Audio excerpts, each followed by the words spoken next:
que no llego.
Bueno, buenas tardes.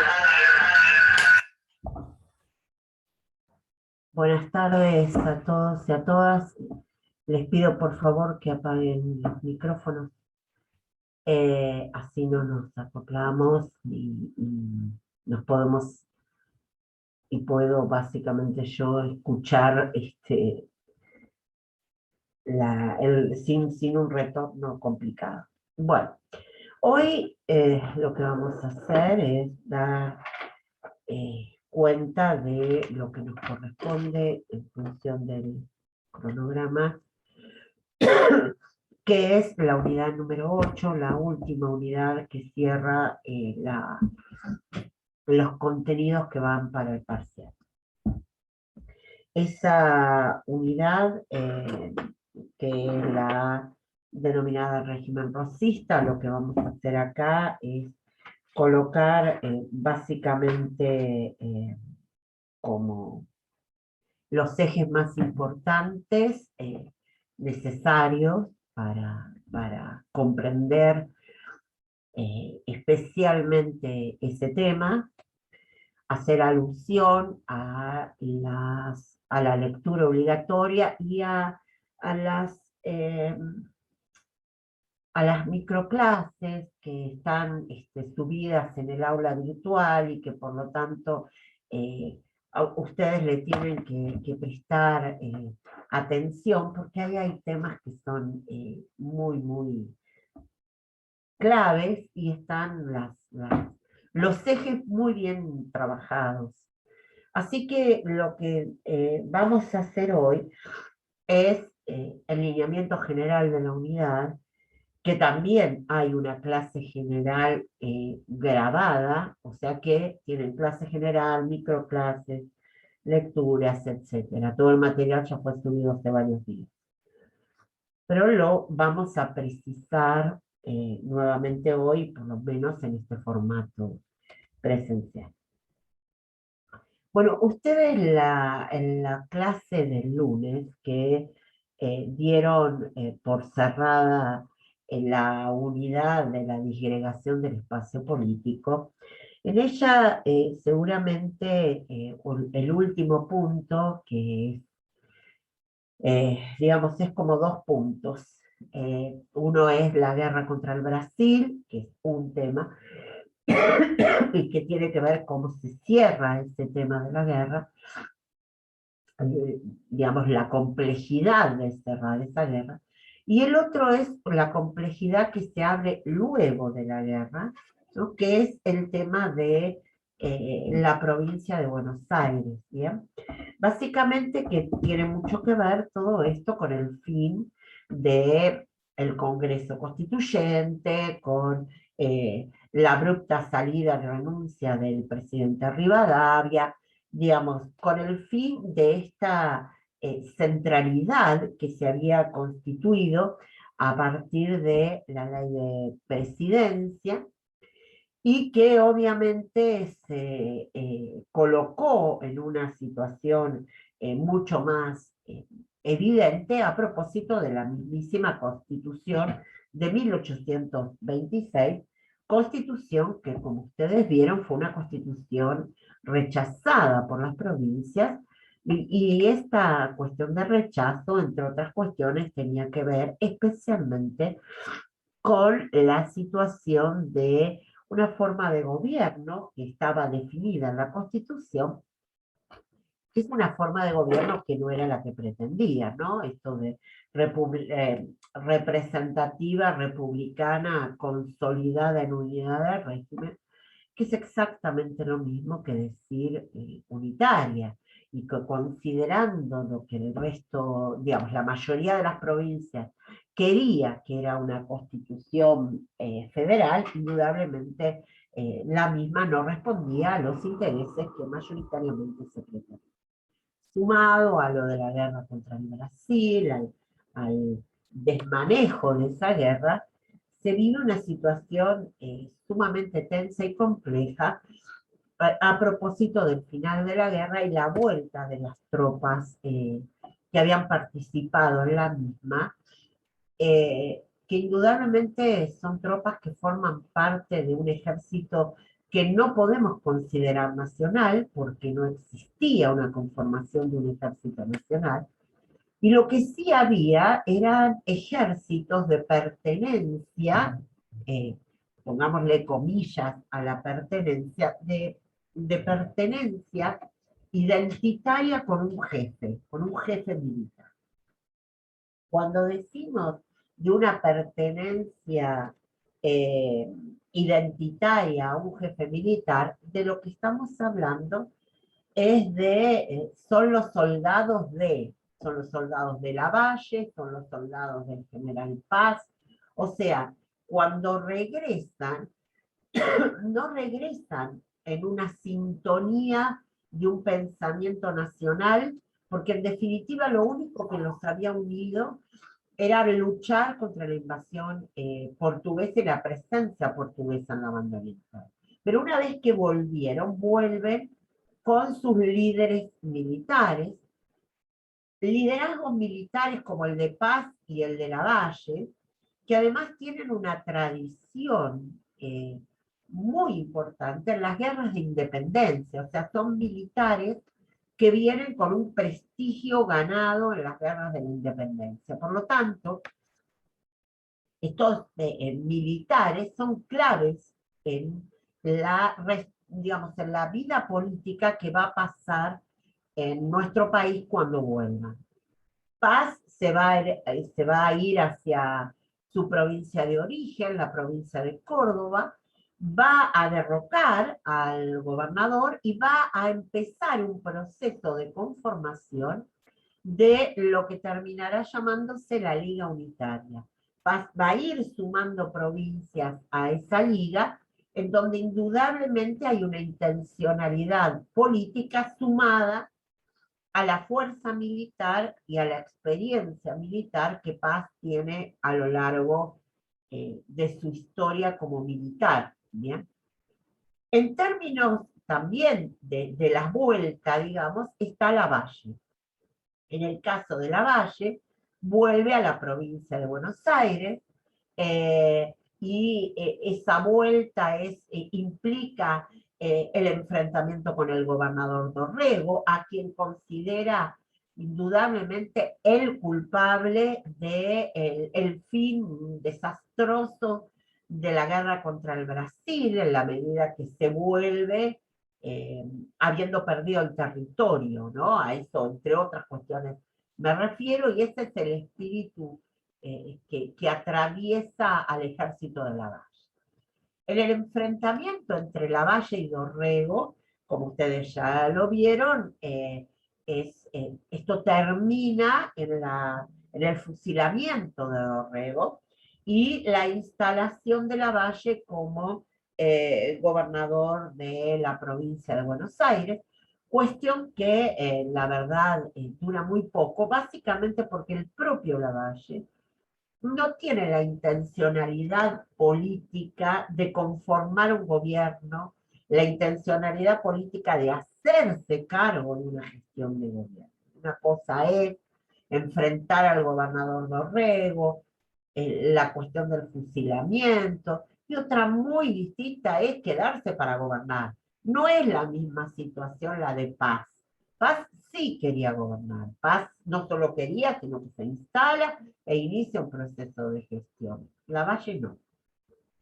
Y por eso, el final de esa unidad, que es la vida institucional de la provincia de Buenos Aires, tiene que ver con dos tratados, los de Cañuelas y Barracas, que son los tratados firmados a nivel de dos liderazgos, ¿bien?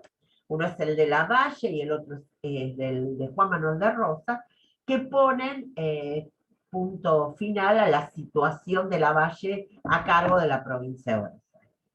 En el caso del último de los tratados, el Pacto de Barracas, Lavalle le entrega el cargo, digamos, a Viamonte.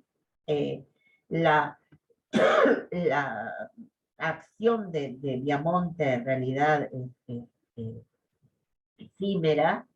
Hay algunos que dicen Viamonte es el gobernador de la transición, dos veces va a tener este rol, y lo cierto es que finalmente ese rol transicional se va a terminar cuando la legislatura proceda digamos, a la elección de Juan Manuel de Rosas en su primer gobierno. Y acá vamos a hablar digamos, del régimen rosista. El régimen rosista comprende, por un lado, el primer gobierno, del cual vamos a hablar ahora, y por otro lado, un extenso segundo gobierno, ¿bien? De los dos, indudablemente el que se corresponde más con esta denominación de régimen rosista, sobre la que ustedes tienen especialmente toda la lectura de Ternavasio, es el segundo gobierno.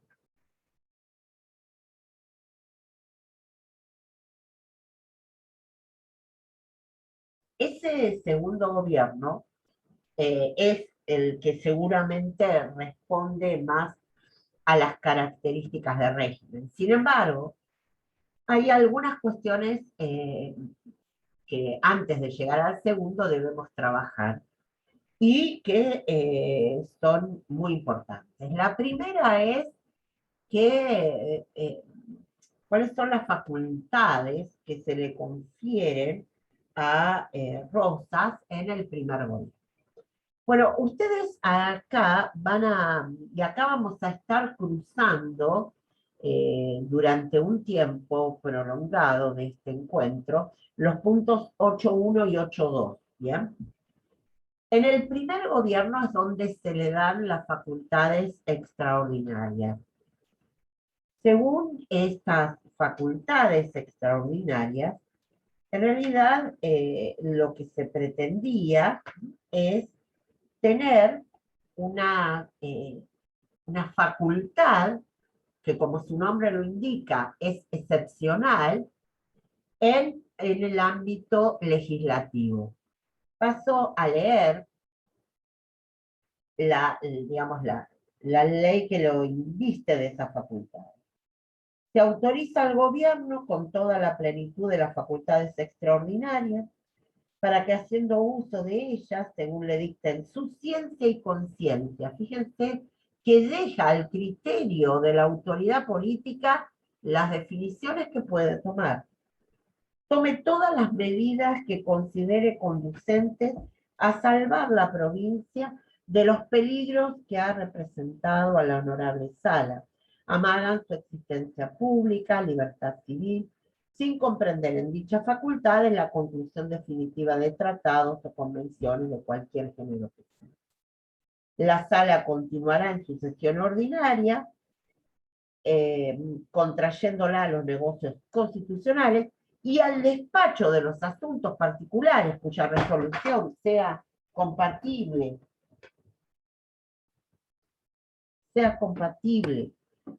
con el poder discrecional que en el artículo anterior se ha otorgado al gobierno. Las facultades extraordinarias entonces significan que la sala de representantes le da competencias extraordinarias para que dicte según su ciencia y conciencia medidas que tienen que ver con un poder discrecional necesario en función de la crisis a la cual se ha llegado. ¿Cuál es esa crisis? Bueno, todo el proceso de la salida de Lavalle y el hecho de la existencia de la Liga Unitaria con sede en Córdoba, digamos. O sea, la situación suponía, era necesario tener un gobernador que además pudiera tener alguna competencia particular sobre definiciones que pudiera tomar en el ámbito legislativo. Ya les he señalado que leyendo el artículo 1 especialmente, hablan de su ciencia y conciencia, o sea, dejan librado a su voluntad esta facultad. Entonces, primer gobierno, Rosas electo gobernador de la provincia de Buenos Aires y con las facultades extraordinarias otorgadas por la Sala de Representantes, por la legislatura.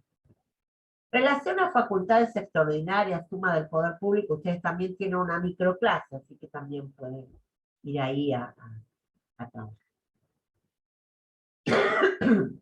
En relación a la toma ya del poder por parte de Rosas, una de las primeras acciones que debió enfrentar es justamente ver qué hacía con este poder concentrado en Córdoba por el general Paz y cómo podían, digamos, enfrentar a ese poder.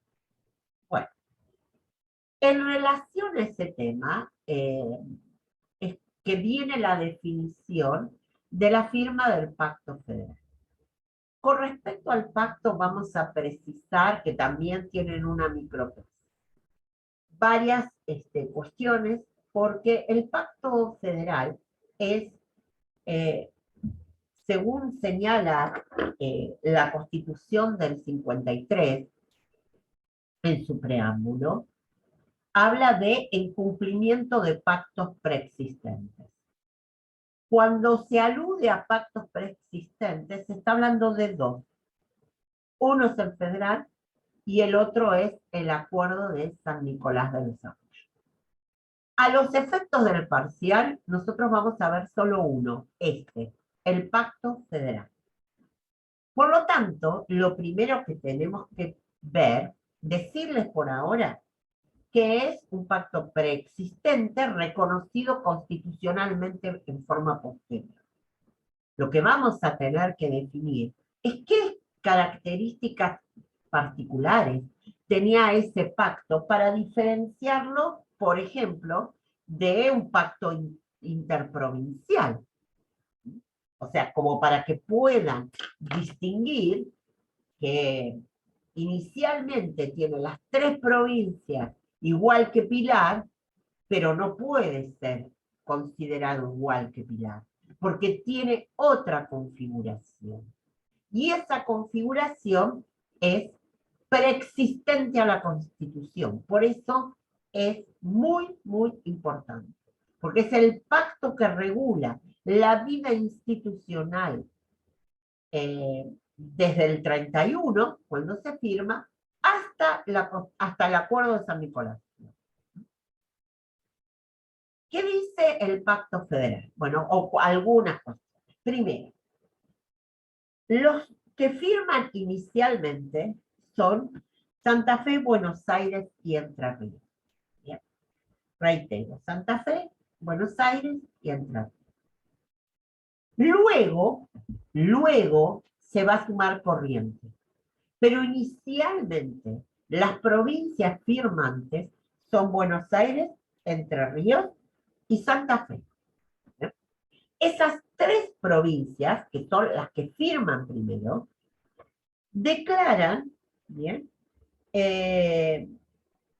Que van a garantizar la paz entre las provincias firmantes, la amistad y la unidad, reconocen la libertad, representación, derechos, que además se obligan a resistir cualquier invasión extranjera que se haga, bien sea en el territorio de cada una de las tres contratantes o de cualquier otra de las tres que componen. Las provincias de Santa Fe, Buenos Aires y Entre Ríos constituyen una alianza ofensiva y defensiva. A ver, hay varias cuestiones acá.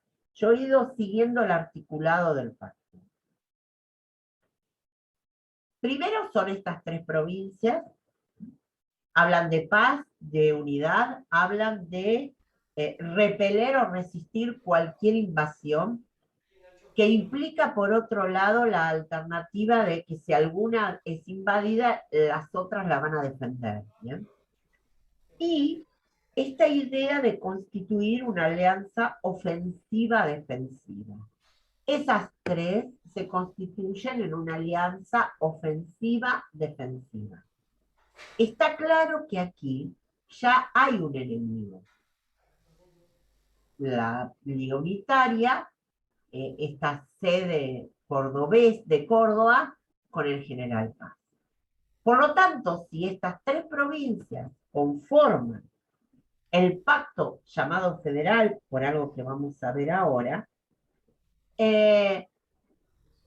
hay una provincia que queda fuera de esta estructura, digamos, de esta unidad, como estas dos presencias de ligas, que es Corrientes.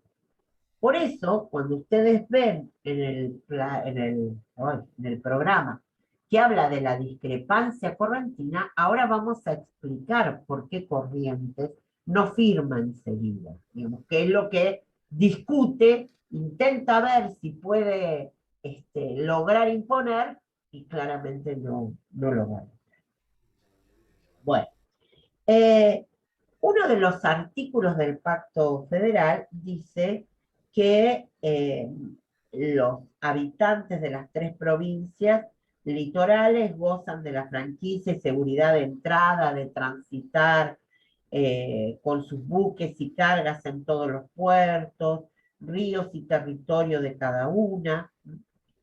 Y Hay dos artículos absolutamente claves. Uno es el que dice lo siguiente. Cualquier provincia de la República que quiera entrar en la liga que forman las litorales será admitida con arreglo a lo que establece en la base del artículo primero, etc. Y el unánime consentimiento de cada una de las provincias federales. Pero acá hay algo novedoso en los pactos. Es la primera cuestión para marcar como diferente del resto. Cualquier provincia que quiera entrar en la liga será admitida. Será admitida con arreglo, que implica básicamente no cambiar nada de lo que se ha establecido. O sea, pueden entrar al pacto, pero no pueden tocar nada de lo que en el pacto está ya escrito por estas tres. Entonces, ¿es un pacto abierto? Sí. ¿Abierto a qué? Al ingreso. Es abierto a que puedan entrar. ¿Bien? Ahora, ¿es abierto a modificar? No, no es abierto a modificar. Entonces, es abierto en el ingreso. Y esto sí es novedoso. Porque por general los pactos interprovinciales eran entre 3, 2, 4, lo que fueran, eran entre ellos, firmaban así, listo, ninguno hablaba de vengan y súmense al tratado. No, esta sí invita a sumarse al tratado. Pero el tema pasa porque el tratado ha planteado la conformación de lo que se llamó la comisión representativa. Fíjense que también está indicado en el programa, la comisión representativa. ¿Qué es la comisión representativa según el Pacto Federal? Es una comisión que va a tener determinadas atribuciones. Celebrará tratados de paz y declaraciones de guerra, ordenará la formación de ejército e incluso puede llegar a nombrar un general que esté a cargo, e invita a reunirse a las tres litorales por medio de un Congreso General Federativo en el cual se arregle la administración general del país bajo el sistema federal. Y acá viene el otro eje clave del Pacto Federal. El primero es lo de abierto. Invitan a todos. No se puede modificar lo que está adentro. Y dentro de lo que está adentro es la conformación de una comisión representativa donde van, en principio, los gobiernos del litoral, que son los firmantes, y que invitarán a futuro a armar un congreso federativo para lograr que el sistema de gobierno sea el sistema federal. Por eso se llama pacto federal, porque es el primero de los pactos que indica que la forma de gobierno que se quiere en un futuro congreso, no dicen dónde, no dicen cuándo. No es, a ver, en ese tiempo la preocupación de estas provincias no es ni por el dónde ni por el cuándo. La preocupación es por el qué. Es para el, en realidad para qué. ¿Para qué se va a reunir el Congreso? Para establecer la forma federal de gobierno, punto. Después todo lo demás. Entonces, ahí hay un eje claro. Que ninguno de los otros, fíjense que nosotros hemos hablado de los pactos interprovinciales. ¿Se acuerdan? Decía, vamos a hacer el Congreso en tal lado, o no vamos a hacer el Congreso en tal lado y no vamos a ir. Pero la idea estaba girando en el Congreso va a ser en tal lugar, aproximadamente en tal momento. Pero este no dice ni dónde ni cuándo, pero sí dice para qué se van a reunir, para hacer un Congreso que defina la forma federal de gobierno. Punto. Entonces, si es un pacto abierto, que invita a que todos se sumen, lo que está invitando a decir es, si se incorporan a nuestro pacto, saben que lo que nosotros definimos es la forma federal de gobierno. En este punto hay una definición política clave que hasta esos momentos nunca había aparecido en el pacto. Por eso es esta dimensión de pacto preexistente. Por eso me he detenido un poquito en hablar de esto como para ver si puede quedar bien clarito, ¿no? Que la idea es la de definición del futuro gobierno, ¿ya? En un congreso que no se sabe ni dónde ni cuándo. Pero sí que el sistema federal no se discute. Ese es el punto. No se discute. Recuerden que pueden entrar al pacto cuando quieran. La provincia deja la Liga Unitaria y entra al pacto. La provincia que sea entra al pacto. Pero para entrar al pacto reconoce todo lo que está ahí. Y todo lo que está ahí, lo más importante, es la comisión representativa para un futuro Congreso Federal. Ahí está el gran eje del pacto federal como pacto preexistente, porque es el primero que define que el Congreso futuro tiene que definir la forma federal, punto. Se terminó. No vamos a entrar a discutir la forma federal. Está definido. Ahora bien, el pacto, dijimos, inicialmente es Buenos Aires, Entre Ríos, Santa Fe. ¿Sí? Y acá en el programa aparece la discrepancia correntina. ¿Qué pasa con Corrientes? Corrientes, disculpa.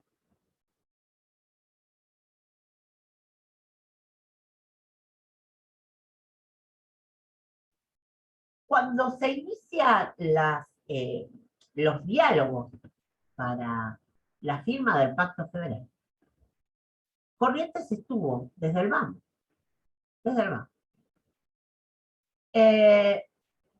Lo que pasa es que Corrientes empieza a solicitar algunas cuestiones que, digamos, tensionan el vínculo con Buenos Aires. ¿Cuál es el tema del problema? ¿Cuál es el problema que hace que Corrientes no aparezca inicialmente entre estas tres, sino que después se suma? Bueno, el problema fundamental tiene que ver con la solicitud de Corrientes de la libre navegación de los ríos interiores para países extranjeros.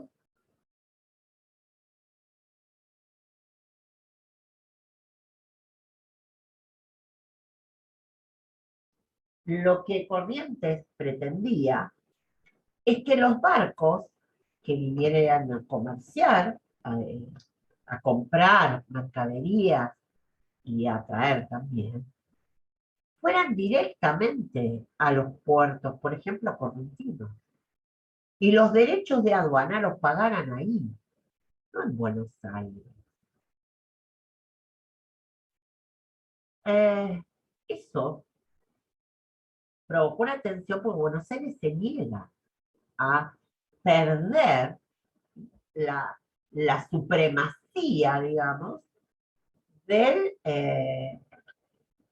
a perder la supremacía del control de la aduana, que no es una cuestión menor, porque la aduana es el puerto de Buenos Aires era el puerto más importante de la Argentina, de donde salían los productos para el exterior y también ingresaban las importaciones.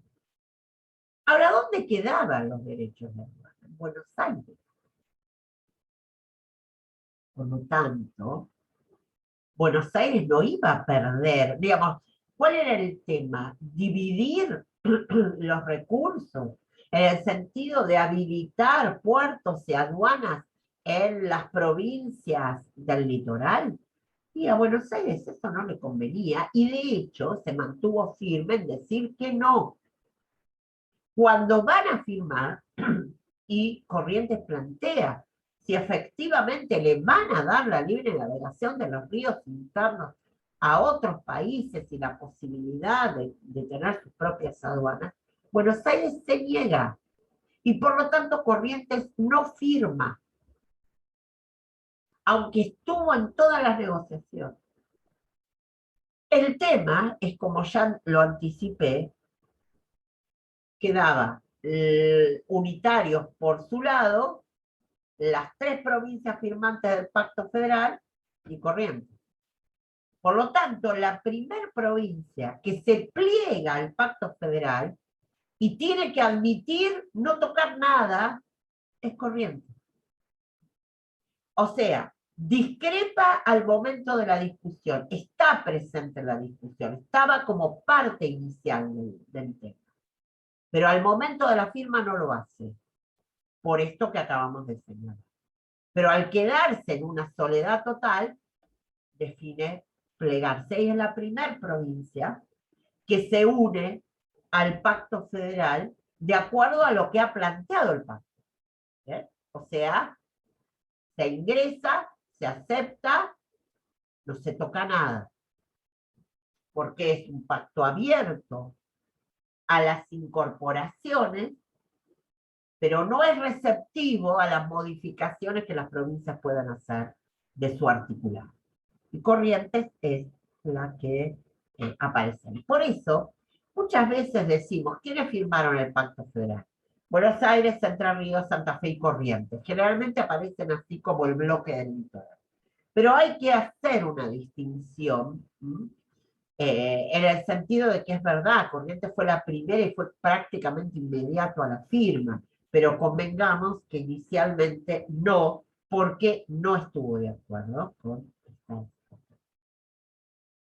¿Qué pasa con la Liga Unitaria? Bueno, eh, digamos, una de las primeras cuestiones que hizo la Comisión Representativa del Pacto Federal fue la declaración de guerra al, eh, al Supremo Poder Militar de Córdoba, que estaba a cargo por el general Paz.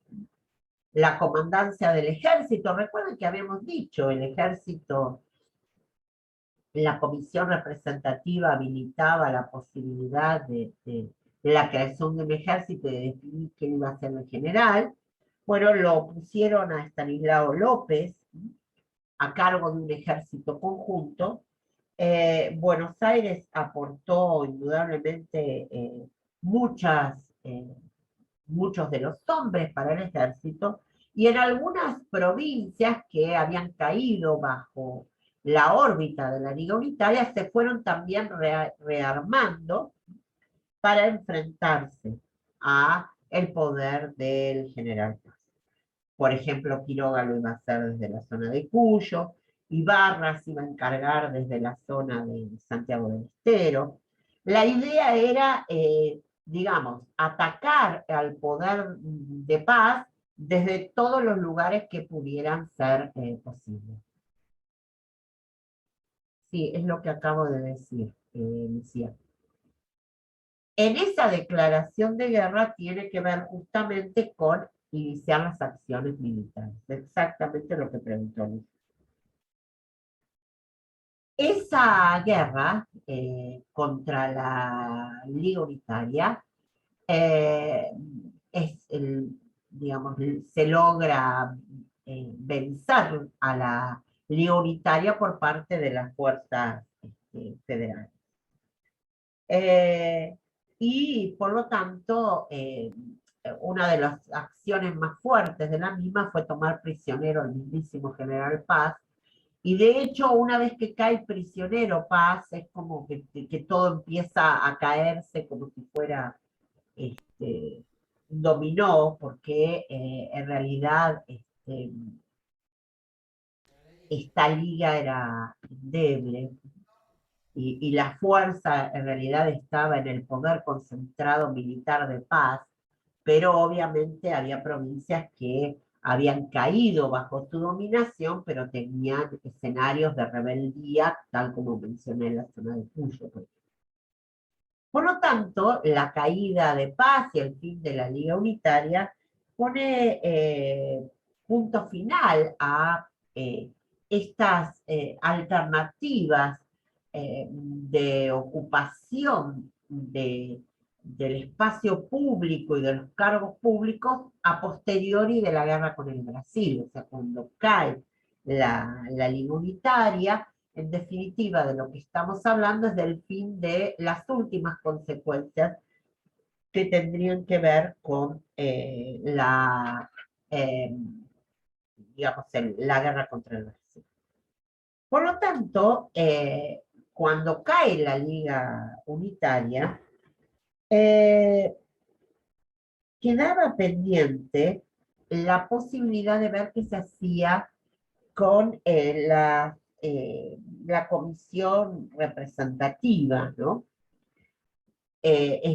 Luego de la caída de la Liga Unitaria, eso me refiero. Por lo tanto, la idea inicial es de avanzar sobre otros de los objetivos. Disculpen, pero veo algo en el chat, pero no lo puedo ver. Ya se lo contestaron. Estamos de acuerdo al cronograma en cuanto a las unidades, ¿no? En cuanto a los contenidos. Entonces, decíamos, lo que faltaba, luego de la caída de la Liga Unitaria, era avanzar sobre la búsqueda del Congreso federativo, digamos, o sea, ya listo, la parte militar de la caída estaba perfecto. De hecho, uno de los primeros que empezó a plantear ver qué hacer fue el representante de Corrientes, que empezó a decir que, bueno, las famosas cláusulas, digamos, de la comisión representativa, visto que la ley unitaria ya no existía, lo que había que hacer era invitar a los gobernadores provinciales a ir adhiriéndose al tratado para empezar luego eh, a, eh, a convocar a un congreso. O sea, digamos, lo que hace el representante de Corrientes es decir, esto es lo que firmamos, bueno, ahora la Liga Unitaria no está, empiecen a sumarse al tratado y convoquemos a un congreso. ¿Cuál fue la respuesta de Rosas a esto? Digamos, la perspectiva de Rosas era que claramente no era el tiempo de reunir un congreso. Entonces, ¿qué hace? Retira al representante porteño de la comisión y señala que el tiempo de un congreso se va a definir después, que ahora no, porque recién se está saliendo de este escenario de guerra, que recién se están adhiriendo y que es necesario mantener la situación tal cual estaba por un tiempo hasta que estemos en verdadera paz. ¿Bien? La paz todavía, según Rosas, no había llegado. Seguía la comisión representativa y cuando Rosas dice hasta acá llegamos, retira, como les dije, el representante porteño, digamos, empiezan negociaciones, por ejemplo, con algunas provincias como la de Santa Fe para que retiren también al representante. En conclusión, finalmente la comisión representativa digamos, va a quedar sin efecto en la medida que se van a ir yendo los que habían accedido a hacerla, porque se dice, bueno, ya está, ya sabemos que va a haber un Congreso Federal. Bueno, cuando podamos estar bien para organizarlo, lo vamos a hacer. Ahora no tiene sentido que sigamos reunidos. Esa es la postura de Rosas y esa es la postura que tiene.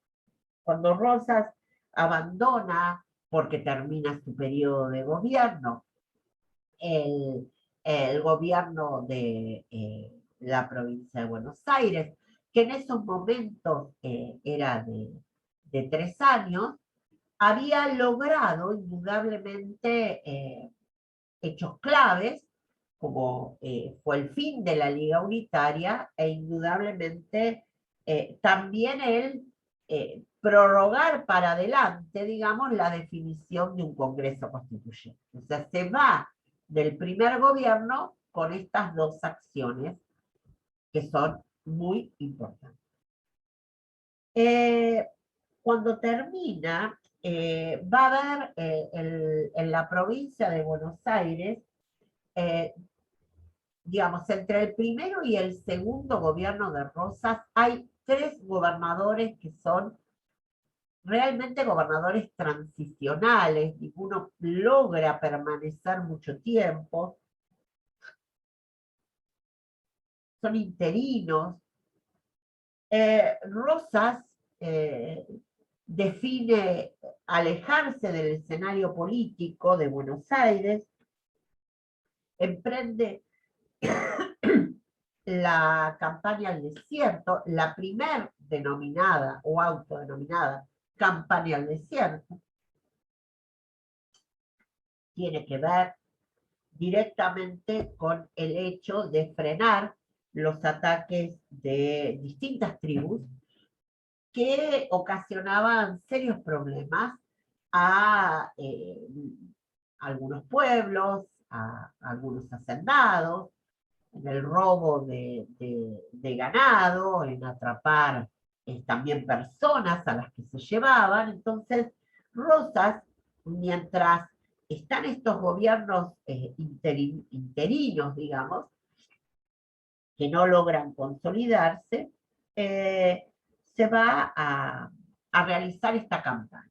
En esa campaña, que en realidad tiene que ver con una campaña eh, hasta el río Colorado, o sea, no estamos hablando de una conquista, digamos, de todo el territorio de lo que hoy sería, o lo que llamamos la Patagonia, de ninguna manera, o sea, la idea era eh, poner un freno, ¿no?, a los avances de las distintas tribus y a las situaciones de conflicto que se vivían en la zona fronteriza.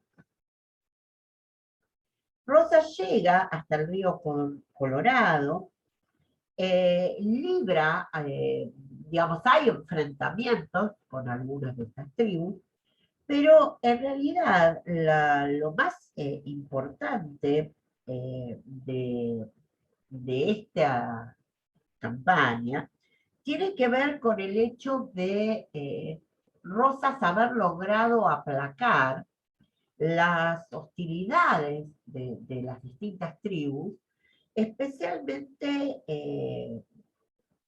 a propósito de acuerdos, ¿no? Rosas primero entra en como dijimos, en una situación de ofensiva, ¿no?, y luego entra a acordar con las distintas tribus. ¿Qué acuerda? Por ejemplo, indudablemente se avanzó en tierras que estaban ocupadas por tribus y pasan a ser incorporadas al territorio bonaerense, y especialmente hay un intercambio de cautivos, hay incorporación de algunos de los miembros de las tribus a las milicias del propio Rosas, y por ende hay como una política, digamos, de mantenerlos, ¿no?, en sus tierras y realizar acciones que impidan que ataquen, ¿no? Entonces, por ejemplo, hay acuerdos con los hacendados para entrega periódica de cabezas de ganado, de esa manera evitaba que ingresara, se llevaran cabezas de ganado, personas, hicieran todo tipo de desmanes. Entonces, digamos, prefiere pactar, ¿no? O los incorpora en un punto a las actividades posibles de realizar. Es una visión muy particular la de Rosas, ¿no? En términos de cómo negocia una estrategia con las tribus del sur de la provincia de Buenos Aires, ¿no? y que en realidad tiene mucho que ver con el estilo, la estrategia, ¿no?, con la cual Rosas en general se movía, ¿no? Es una persona muy carismática, y que indudablemente también ese carisma lo ejerció o lo puso en evidencia, digamos, con las distintas tribus en conflicto en el sur. A todo esto va a ocurrir un hecho que va a desencadenar la vuelta de Rosas y, a ver, las características eh, iniciales de su segundo gobierno. Lo que va a pasar es lo siguiente, y tiene que ver, primero definamos el hecho y después expliquemos un poco las categorías, porque todo esto ustedes lo tienen en las guías, en las clases también, en las microclases, pero así tienen como una identificación general. Bueno, el hecho es el asesinato de Facundo Quiroga, ¿bien? Facundo Quiroga estaba viviendo en Buenos Aires. No ejercía ningún poder en el interior. Estaba viviendo en Buenos Aires. Estalla un conflicto entre dos gobernadores, entre Heredia, el gobernador de Tucumán, y Pablo Latorre, que era el gobernador de Salta. Ese conflicto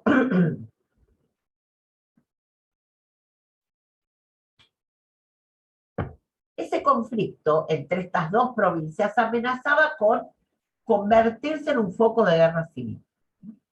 Entonces, el gobernador de Buenos Aires en estos momentos, que era Massa, creyó posible o importante ofrecerle a Facundo Quiroga, ya que vivía ahí, que fuera como mediadora en el conflicto. Quiroga había sido uno de los caudillos de la zona de Cuyo, era muy, digamos, querido y reconocido en el interior, especialmente en las campañas contra el general Paz, oportunamente. Entonces pensaron, seguramente en forma astuta, que Quiroga era el mejor intérprete, digamos, como para poder ir hacia allá y ver si podía bajar los decibeles del conflicto entre estos dos gobernadores. El tema es que cuando él llega a Santiago del Estero, se entera que habían matado al gobernador de Salta. Por lo tanto, digamos, el inicial conflicto había terminado abruptamente por el asesinato de uno de los involucrados. Y Quiroga entiende que no tiene ya razón para ir, si la idea era ir a entablar diálogo entre los dos, si el tema es que ya hay uno que ha sido asesinado. Entonces, define volver a Buenos Aires. Cuando está volviendo, pasando por la provincia de Córdoba, es asesinado. Y la noticia del asesinato de Quiroga impactó muchísimo más que la noticia del asesinato del gobernador de Salta, que había pasado hacía muy poco tiempo. ¿Por qué? Porque Quiroga era evidentemente una figura de liderazgo en el interior, ¿no? Entonces su asesinato en Córdoba, o sea, en una provincia por fuera de donde él había sido líder, supuestamente en la vuelta de un conflicto al cual se lo había mandado por Buenos Aires. Entonces era una mezcla de situaciones que había que definir, especialmente cuando todos o muchos empiezan a señalar que acá hay indudablemente un culpable y que es el gobernador de Córdoba, digamos, que no era el que había estado en el asesinato directamente, pero todo hacía dar cuenta de que en realidad lo que había ocurrido en Barranca Yaco, que es donde matan a Facundo Quiroga, era orden, o cumplía o llevaba a cabo las órdenes del gobernador de Córdoba. Por lo tanto, cuando se enteran de la noticia del asesinato de Quiroga, una de las primeras repercusiones es que Massa, el gobernador entonces de Buenos Aires, presenta la renuncia porque considera que hay que tomar medidas y definiciones que él lo excede. Ha llegado el tiempo de Rosas otra vez, pero esta vez es un tiempo totalmente distinto y complejo a cuando llegó en su primera gobernación. A partir de acá, lo que tienen es la lectura de Tamabasi. O sea, todo esto, que es el segundo gobierno de Rosas, lo ven a propósito de la lectura denominada Rosas y el Rosismo, que empieza justamente cuando es electo Rosas gobernador por segunda vez. Hay dos cuestiones iniciales que marca Carnavasio y que no pueden no considerar. La primera es que cuando la legislatura elige como gobernadora a Rosas, la primera cuestión es que que lo designa por 5 años. Ya acá tenemos una situación diferente. Los gobernadores eran por 3. De hecho, el primer gobierno de Rosas cumplió con eso. A partir de ahora iba a ser por 5 años. Y de esta manera, y en una forma absolutamente, digamos, propia de la legislatura, definieron cambiar el periodo gubernamental, ¿no? Del gobierno de la provincia de Buenos Aires. Antes que me olvide. Recuerden, por favor, siempre esto. Lo vamos a ver a Rosas ahora en esta lectura y en un despliegue de toda esa autoridad. Rosas fue, en el primero y en el segundo, gobernador de la provincia de Buenos Aires, gobernador de la provincia de Buenos Aires. Se lo voy a decir hasta el hartazgo, para que no aparezca en el parcial el presidente Rosas. Porque aparece el presidente Rosas y aparece la eliminación total de esa pregunta. Fin, de esa respuesta. Fin. No entendieron el cargo que tenía. Una cuestión es la dimensión de su poder, ¿está claro? Esa es otra cuestión. Pero el cargo en sí es de gobernador de la provincia de Buenos Aires, porque no existe el presidente. Pero no lo hagan presidente cuando nunca lo fue. Fue gobernador. Y en este segundo gobierno empieza con esto de 3 años que modifican y es en 5. O sea que él empieza ya sabiendo que va a tener 5 años iniciales. Pero el tema más fuerte es lo otro, que tiene que ver con qué es lo que se le da. Según lo que señala y la autora, y que indudablemente tiene que ver con la ley que lo nombra como gobernador, es lo siguiente. Se deposita toda la suma del poder público de la provincia en la persona del brigadier general don Juan Manuel de Rosas, sin más restricciones que las siguientes. O sea, suma del poder público. Ejecutivo, porque es gobernador. Legislativo, ya se acuerdan que en el primer gobierno con las facultades extraordinarias se había avanzado en esto. La suma del poder público implica el tercero, que es el judicial. Y las únicas restricciones se las paso a leer.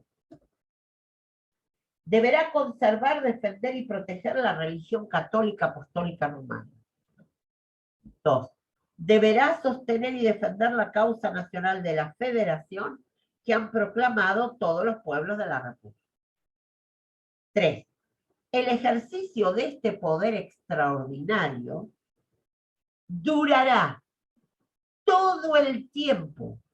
que a juicio del gobierno electo fuese necesario.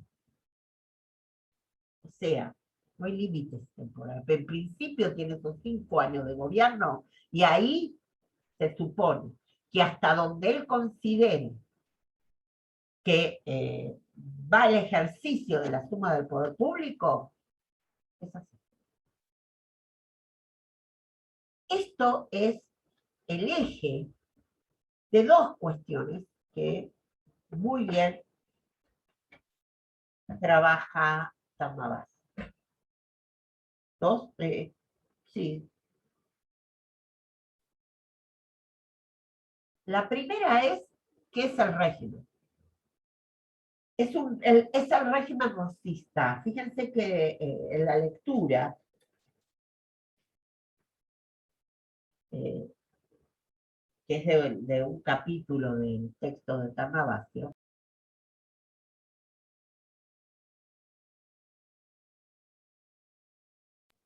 la lectura se llama Rosas y el rosismo. O sea, hay una separación entre la persona Rosas y el ejercicio de su gobierno, que es el rosismo. Entonces, cuando hablamos del régimen rosista, no de Juan Manuel La Rosa. Y ese régimen rosista está basado en 2 aspectos claves.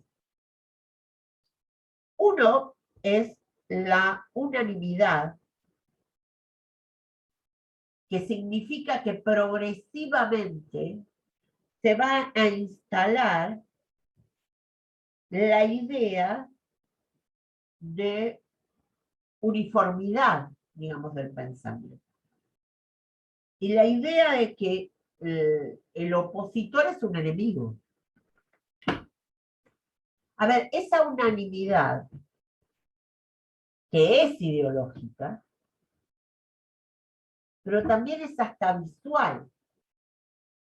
Por ejemplo, tiene que ver con el uso de la divisa punzó, que todos los hombres llevaban en su atuendo, y las mujeres también, porque las mujeres llevaban en sus vestidos un moño, generalmente lo llevaban en uno de los brazos, ¿no? Llevaban un moño punzó que daba cuenta de la pertenencia ideológica al régimen. Con el tiempo, nadie osaba salir a la calle sin tener ese elemento. Esa cuestión de la unanimidad que plantea Bernabasio también se da, por ejemplo, en la religión. En la iglesia, en las iglesias, perdón, de Buenos Aires, se obligó a colocar, ¿no?, una pintura de Rosas, porque obviamente Rosas iba a la misa, pero no podía ir a todas, ¿verdad?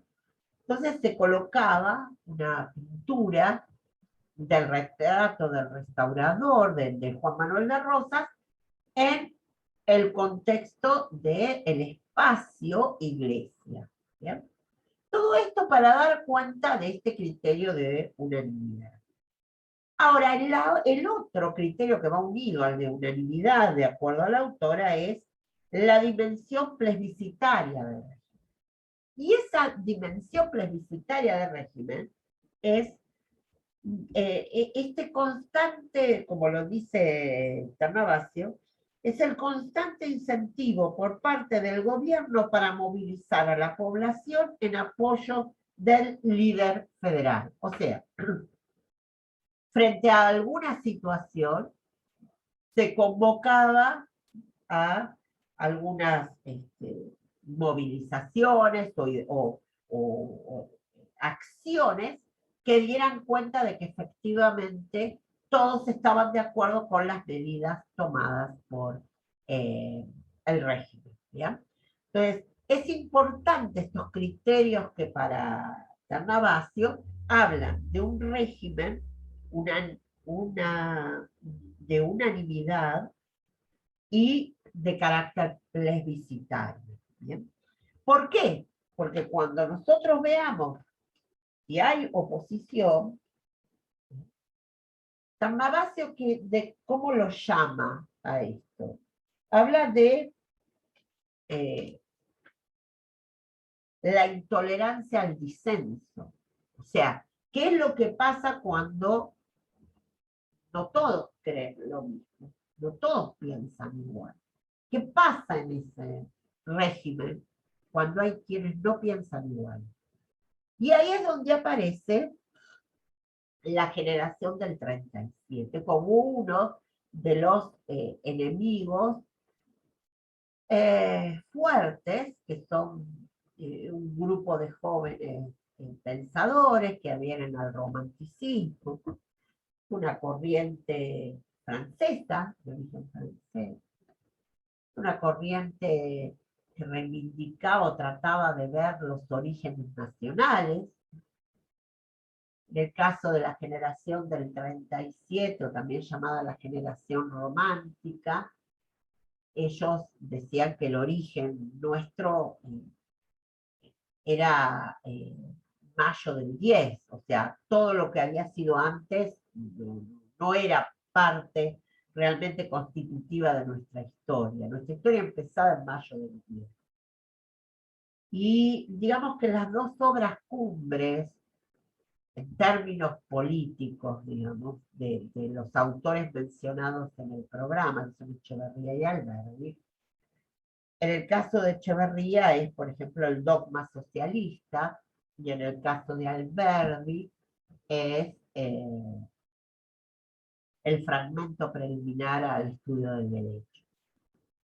Por supuesto, hay otras obras, ¿bien? Tanto de Echeverría, de Alberdi, como de otros integrantes de la generación de Echeverría es muy conocido y muy trabajado en la cuestión literaria, ¿no? Con obras como El Matadero, que emblemáticamente utiliza para muchos la forma metafórica de dar cuenta del régimen, ¿no? Desde la figura del matadero. Lo cierto es que estos integrantes de la generación del 37, obviamente no, en un primer momento tenían intenciones de tener algún acercamiento con Rosas. De hecho, algunas expresiones que están en alguna de las obras dan cuenta de que no lo consideraban realmente un enemigo, sino como una alternativa necesaria para llegar especialmente a una instancia democrática, por ejemplo, ¿no? Pero lo cierto es que Rosas no pensaba lo mismo de ellos, y cuando se produce una situación externa, que es el bloqueo francés, bueno, el órgano periodístico de la generación del 37, llamado La Moda, no dice nada en relación a lo que está pasando. Y Rosas y su grupo entiende que obviamente si no dice nada es porque tiene cierta complicidad con el bloqueo francés. Acabamos de decir que ellos, digamos, adherían a una doctrina que venía de Francia, ¿no? Que era el romanticismo. De hecho, traducían en la revista, colocaban, por ejemplo, poemas o también partituras musicales, ¿no? Que venían de Francia. Entonces, se los vio muy fuertemente cercanos al enemigo. Conclusión, digamos, la definición de esta generación fue huir antes de enfrentarse, ¿no? Y parten al exilio, visto que es imposible permanecer bajo el régimen vigente. Lo último que me queda para plantear como importante de esta unidad es una cuestión que está también, que tiene una microclase y que tiene también, bueno, está en la lectura, que es la ley de aduana de 1835. Es una ley, digamos, del gobierno de Rosas,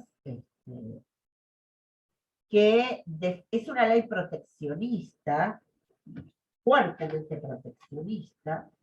¿Proteccionista de quién? Bueno, de las industrias del interior, ¿no? Porque lo que plantea la ley de aduanas es específicamente proteger a las industrias nativas en el sentido de los productos que se importan, ¿no? Entonces, coloca altos impuestos aduaneros a los productos que se fabrican en el país. Y aquellos productos que, digamos, no tienen una fabricación aquí y por ende no compiten con la producción local, no tienen, obviamente, altos impuestos. Pongamos un ejemplo. Una de las cosas que en general se traía mucho para comerciar eran productos, digamos, eran ropa, calzado también. Y estamos en tiempos del escenario de la industrialización a nivel europeo y especialmente inglés. Y obviamente esos productos competían con las industrias y con las artesanías de las provincias y obviamente su calidad no era la mejor y en ese punto no había competencia, pero sí eran más baratos. Entonces, ¿qué es lo que hace o qué plantea la ley de aduana? Bueno, lo que plantea es colocar fuertes impuestos a productos que acá se hacían para de esta manera, por eso es protección, para que de esta manera protegiera a las industrias locales. Pero aquellos productos que venían, pero que acá no había una fabricación consolidada, tenían un impuesto muchísimo menor. ¿Bien? Siempre doy el ejemplo del piano o de los pianos, ¿bien? Que eran un objeto de consumo en algunos sectores sociales de las provincias, que no había aquí todavía una fábrica de este instrumento musical, entonces los pianos venían con un impuesto realmente barato, en comparación con otros productos a los que indudablemente no había que competir, ¿no? Entonces, hay un punto favorable en la ley de aduanas que tiene que ver con proteger las industrias autóctonas o nativas frente a la invasión de productos extranjeros. Ahora, el tema es dónde quedan los derechos de aduana, o sea, dónde, porque se paga por lo que entra y también por lo que sale, pero dónde queda la recaudación aduanera. Pero esto sigue quedando en Buenos Aires. O sea, es una ley proteccionista de las industrias del interior que fue muy bien recibida, pero que claramente mantenía el liderazgo y las características de la aduana de Buenos Aires sobre la supremacía lógica del puerto de Buenos Aires que no pretendía compartir con las provincias absolutamente nada de esto. Ay, Francisco, recién te veo, no sabía que estabas. Bueno, en relación a los temas y a la lectura, ¿bien? Ustedes en la lectura de Ternavasio también van a ver algunas cuestiones en relación a cómo Rosas sigue permaneciendo en el cargo luego de terminados los años, ¿no? Y esto de que Ternavasio plantea como un ritual de renuncia, ¿no? Que termina avalando un nuevo periodo y con las mismas características. Es interesante esta cuestión que la autora habla en relación a la intolerancia al disenso y pone cómo esa intolerancia al disenso que, digamos, es progresiva, no es que se dio de entrada fuertemente y que alcanza una violencia terrible, especialmente en el manejo que de la misma hace la mazorca, ¿no? Es una violencia que empieza siendo simbólica, ¿bien? Como en general la violencia empieza siendo discursiva y simbólica, y luego pasa efectivamente a la acción directa, y por ende, bueno, ya después de eso no hay mucha vuelta atrás. Eh, es interesante también que vean en, en la lectura eh, esta construcción de lo que es la de la Santa Federación y el nuevo orden de las provincias, siguiendo la lectura de que estamos hablando, y que tiene que ver directamente con la ley de aduanas. O sea, en el texto también está lo de la ley, y que tiene que ver con una ley provincial, ¿ya?, que involucra a la vida económica de las provincias. En relación a el último tema de la unidad, que son las interpretaciones sobre el caudillismo, no lo vamos a tomar en el parcial. O sea, nosotros llegamos hasta el punto 8.3, que es todo lo que comprende la lectura obligatoria, etc. Las interpretaciones, bueno, la dejamos para como inicial cuando volvamos a trabajar digamos, los contenidos de la unidad, y antes del acuerdo de San Nicolás, como vamos a tener que trabajar la caída de Rosas, etcétera, bueno, ahí vamos a recuperar esta idea de cuáles son las distintas interpretaciones sobre el caudillismo, porque son varias, tienen cierta complejidad, no es que todo el mundo cree lo mismo, da cuenta de distintas corrientes de interpretación, y lo vamos a dejar acá, digamos, porque es un tema denso que preferimos plantearlo para cuando empecemos la segunda parte del contenido. Francisco, no sé si vos querés aclarar lo de mañana o alguna cuestión, o lo que fuera, Juan. ¿Qué tal? Buenas tardes, ¿cómo les va a todos? Sí, bueno, mañana ahí estaba viendo todos los que se han inscrito para las clases. Vamos a estar, bueno, a las 11 y a las 13 horas, trabajando básicamente todas esas problemáticas que nos han marcado con algunas de las lecturas.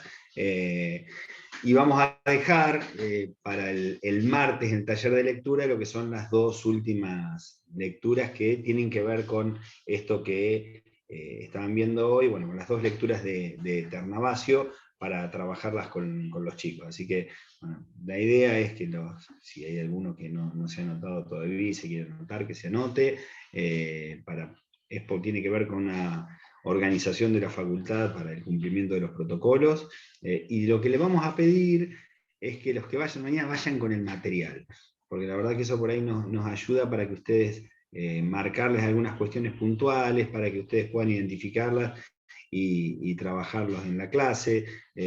Bueno, los que asisten a los talleres de lectura saben más o menos cómo es el formato. Los que están en la comisión nuestra, por ahí vemos el tema de trabajar sobre esas cuestiones específicas, para que puedan ir sacando las dudas y ver esas cuestiones que nos han ido marcando, que bueno, algunas van desde la unidad 1 hasta ahora, pero bueno, por eso va a estar Juanjo también, que va más que ducho en todos esos temas, así que vamos a tratar de verlo. Y que se saquen las dudas, chicos. Esto es algo que nosotros les marcamos y que lo tomen en cuenta para, además, la semana que viene, en las clases en cada una de las comisiones, en el taller. El hecho es que lleguen con las cuestiones puntuales, porque lo que no apuntamos a hacer un repaso de la materia, porque si nos ponemos a hacer un repaso de la materia, se cuenta que vamos a estar haciendo un resumen, y no tiene mucho sentido, sino trabajar sobre esas cuestiones que ustedes evidentemente les han generado bastantes complicaciones o bastantes problemas, y que las tengan en claro. Lo de mañana es algo que nosotros se los marcamos. el hecho de que el aula sea dinámica, es decir, que podamos generar un ida y vuelta, que esas cuestiones a veces que no se animan a plantear detrás de cámara, las puedan hacer, porque el objetivo y el sentido del taller y del aula es esa, para que no se queden con nada dando vueltas ahí, porque piensen que les queda la última semana para repasar. Si no sacamos las dudas ahora y podemos explicar sobre las cuestiones puntuales, me parece que es una cuestión que no les termina sumando. Así que, bueno, nos veremos mañana con los que asistan. Ahí los chicos del centro estaban viendo la posibilidad de si lo grababan o si lo hacían para muchos que son de afuera, o que lo puedan seguir. Así que bueno, trataremos de ver cómo solucionamos eso, así que le van a estar avisando. Y bueno, y agradecerles por realmente participar. Nosotros vemos que hay muchos de ustedes que se animan, que van participando, y eso nos permite, me parece, corregir o ajustar las cuestiones que son más complejas en la materia, y también en algo que Alfonso los ha marcado, me parece, muchas veces. Esta es un formato que es extraño casi para todos, al que todos nos hemos ido adaptando. Entonces, bueno, lo mejor que podemos hacer es acercar, en la medida de lo posible, esa posibilidad de intercambio que a veces, en el hecho de decir, dar la clase y que no haya ninguna consulta, uno por ahí lo tendría que dar por sabido, pero me parece que, bueno, que el objetivo no es eso. Así que nos estaremos viendo mañana y los esperamos. Profe, ¿a qué hora es la clase de lectura presencial? Mañana es una a las 11 horas y otra a las 13:15. Fíjense que tienen que cargar sus datos en los formularios, esos que pasaron en los grupos de WhatsApp, O sea que se que me es una... complica mucho con el tema del horario, porque trabajo Ajá. hasta las 17. Claro, lo que pasa es que los horarios de disponibilidad de aulas que nos dio la facultad son esos, así que, bueno, son los horarios en los que podemos estar. Sí, porque se me complica mucho, profe. Y ya quisiera ir para ahí, así también interactúo con ustedes y todo eso. Bueno, fíjate igual que nos quedan, o sea, te queda los lunes con la Con la comisión. posada, con la comisión, el taller del martes, y seguramente nosotros para el miércoles, no sé, Alfon, como si eso dijiste, pero lo que acostumbramos es trabajar sobre consultas puntuales, Exacto. para hacerlo más dinámico, así que ustedes por ahí ir cargando todas esas consultas que tengan para poder responder cuestiones específicas. Lo más probable es que el miércoles circunscribamos en un horario todo, porque como, digamos, como para que todo, total como se graba y después lo ven, para que tengan todos un mismo horario y no estemos repitiendo consultas que no sabemos si se hicieron en un horario o en el otro, ¿no? Así que, pero vamos a habilitar un espacio de consultas como para que empecemos desde ahí, digamos, ¿no? Empecemos desde las dudas que se tienen, que sean puntuales y que obviamente las vamos a ir resolviendo juntos. Antes de la despedida, quería aclararles algo, porque hoy a la mañana había gente que no se había enterado de la situación de los horarios del parcial. Y esto fue avisado el día lunes por un aviso en el aula virtual. Y hay gente que hoy aclaró que no mira los avisos. Bueno, a ver, es la forma que tenemos de notificar, así que miren el aviso, fíjense que dice ahí específicamente lo de las comisiones. La gente que ha presentado la guía de excepción, la facultad nos va a mandar el listado a nosotros, y nosotros acordaremos, tal como dijimos desde el Vamos, un Zoom puntual en un horario que definiremos, que obviamente no va a poder ser en el mismo horario que estemos tomando el parcial escrito, porque la verdad no podemos estar en todos lados a la vez, eh, digamos, para que la gente que está en esa vía de excepción tenga obviamente la posibilidad como corresponde de dar el parcial. Al día de hoy todavía la Facu no nos envió el listado. Ya lo solicitamos, pero bueno, todavía tenemos tiempo, así que seguramente en la semana que viene ya lo tendremos y podremos ir arreglando un poco mejor las cosas. ¿Bien? La otra es en relación a la presencialidad del parcial. Bueno, en temas del horario y todo ya está notificado por el aviso, así que fíjense.